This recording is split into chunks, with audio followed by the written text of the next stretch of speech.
नमस्कार दोस्तों, स्वागत है आपका सनातन विचार में। आज के हमारे इस वीडियो में हम बात करेंगे एंशिएंट भारत के एजुकेशन सिस्टम के बारे में।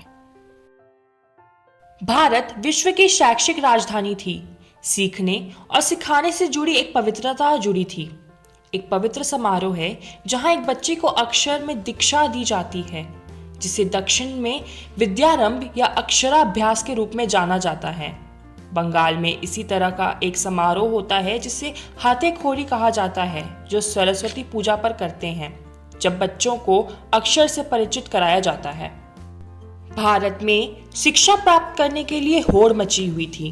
दुनिया का अधिकांश सभ्य हिस्सा भारत से डिग्री प्राप्त करना चाहता था। छात्र चीन, जापान, कोरिया, इंडोनेशिया, मलेशिया, पश्चिम एशिया आदि से आते थे। यीजिंग सीधे भारत नहीं आए थे। सबसे पहले वे इंडोनेशिया गए, वहां संस्कृत सीखे ताकि वे भारत के उन्नत संस्थानों में से एक में प्रवेश कर सकें। जिंग और यीजिंग ऐसे विद्वान थे जो चीन से भारत आए थे। भारत से भी बड़ी संख्या में संस्कृत विद्वान चीन गए और वहां अनुवाद करते हुए लंबे समय तक रहे, क्योंकि चीनियों के लिए संस्कृत कार्यों का चीनी में अनुवाद करना बहुत ही महत्वपूर्ण काम माना जाता था।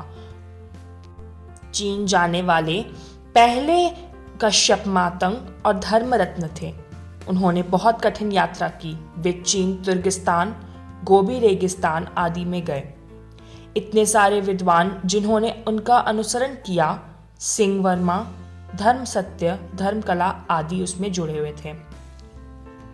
अमोघ वज्र एक ऐसे विद्वान थे जिन्हें चीनी राजाओं से कई उपाधियां मिली थी। उन्हें तांत्रिक बौद्ध धर्म का संस्थापक कहा जाता है। गौतम सिद्धा या कुटान सिद्धा 8वीं शताब्दी में चीन से आधारित खगोल विज्ञान बोर्ड के अध्यक्ष बने। इसे चीन में नवग्रह कैलेंडर का अनुवाद किया और चीन को अंक दिए, और प्रिंटिंग प्रेस के आविष्कार का श्रेय बुद्ध विद्वानों को दिया जाता है जो भारत से चीन गए थे। भारत के बारे में सबसे महत्वपूर्ण बात यह थी कि शासक राजाओं द्वारा सब्सिडी पर खर्च सीखने के समर्थन के लिए एक अच्छी तरह से संस्थापित पारिस्थितिक तंत्र था। नालंदा विश्वविद्यालय की स्थापना 100 गांवों द्वारा की गई थी। उस समय के लोकाचार ने मांग की कि ब्राह्मण कॉलेज सरल पंक्तियों को छोड़ दें और धन अर्जित किए बिना ज्ञान की खोज में लगे रहें। ज्वांगजिंग ने कहा कि वे उन ऋषियों को खोजने के लिए चले गए जो सीखने में इतने तल्लीन थे कि उन्हें इस बात की परवाह नहीं थी कि वे क्या पहन रहे हैं, क्या खा रहे हैं, और वे बस जो कुछ भी जानते थे उसे पढ़ाने के लिए निकल पड़े थे। कुछ वाद विवाद शब्द थे जो वाद विवाद के लिए एक नियम के रूप में कार्य करते थे। इससे यह भी पता चलता है कि वाद विवाद की कला कितनी विकसित थी और कैसे इसे बहुत गंभीर स्तर पर रखा गया था। जिस व्यक्ति को आप चुनौती देना चाहते हैं, उसके तर्कों से बहुत परिचित होने की भी आवश्यकता थी। किसी को यह जानने की जरूरत है कि उस व्यक्ति के स्थान पर बहस करें, जैसे कि आप वे थे, जिसे पूर्व पक्ष कहा जाता है।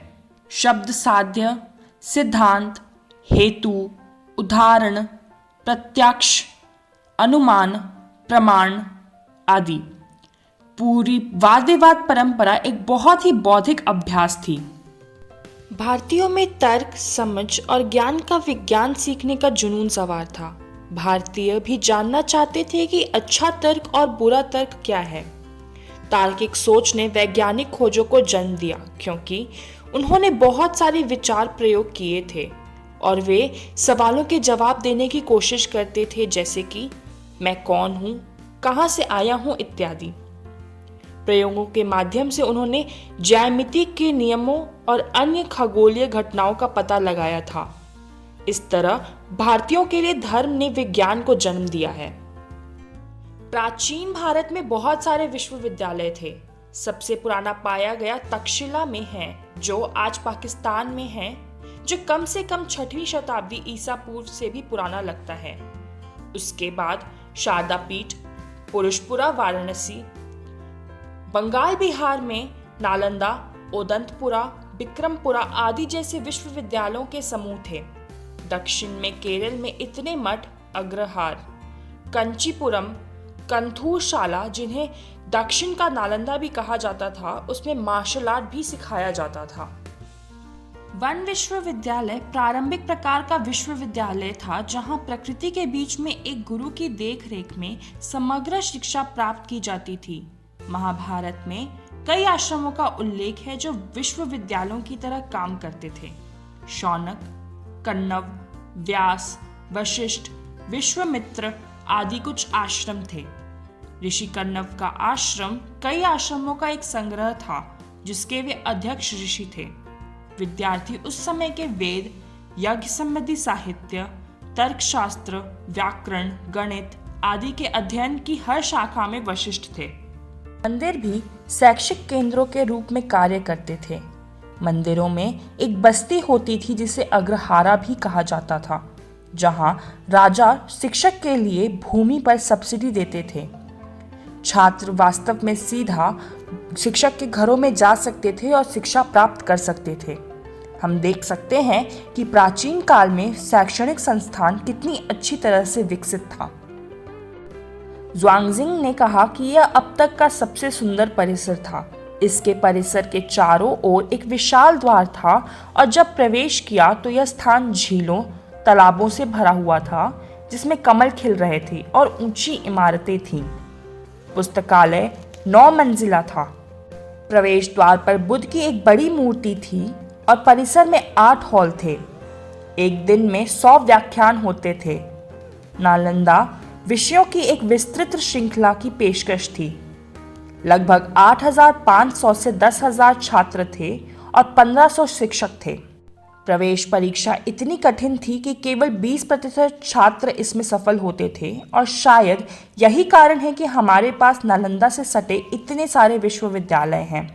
नालंदा के आसपास के गांव में कोचिंग सेंटर भी थे जिसमें नालंदा की प्रवेश परीक्षा में सेंध लगाने के लिए छात्रों को तैयार किया जाता था। प्रोफेसरों और छात्रों ने अपनी पसंद के संस्थानों की यात्रा की थी। नालंदा में 2 प्रोफेसर स्थिरमती और गुणमती थे। वे ही थे जिन्होंने गुजरात में वल्लभी विश्वविद्यालय की स्थापना की थी और फिर नालंदा चले गए थे।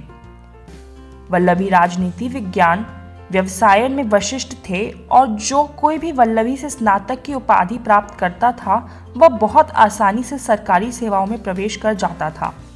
यह महत्वपूर्ण था कि एक बार छात्रों ने इनमें से किसी भी विश्वविद्यालयों में अपनी शिक्षा समाप्त कर ली तो उन्हें भारत के विभिन्न हिस्सों की यात्रा करनी पड़ती थी। भास्कराचार्य उज्जैनी विश्वविद्यालय से थे।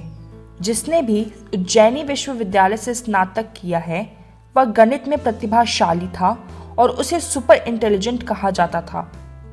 भास्कराचार्य ने समीकरणों को हल करने के लिए नियमों के इतने दिलचस्प रूप से तैयार किए थे।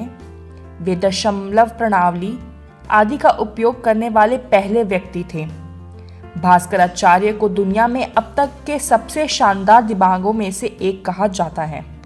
इनाईराम तमिलनाडु में एक जगह है जिसमें शिलालेखों का बोनांजा है जो वास्तव में दिखाता है कि विश्वविद्यालय कितना संस्थागित है, जहां शिक्षकों को कितनी जमीन दी जा रही है और शिक्षकों को कितना भत्ता दिया जाता है।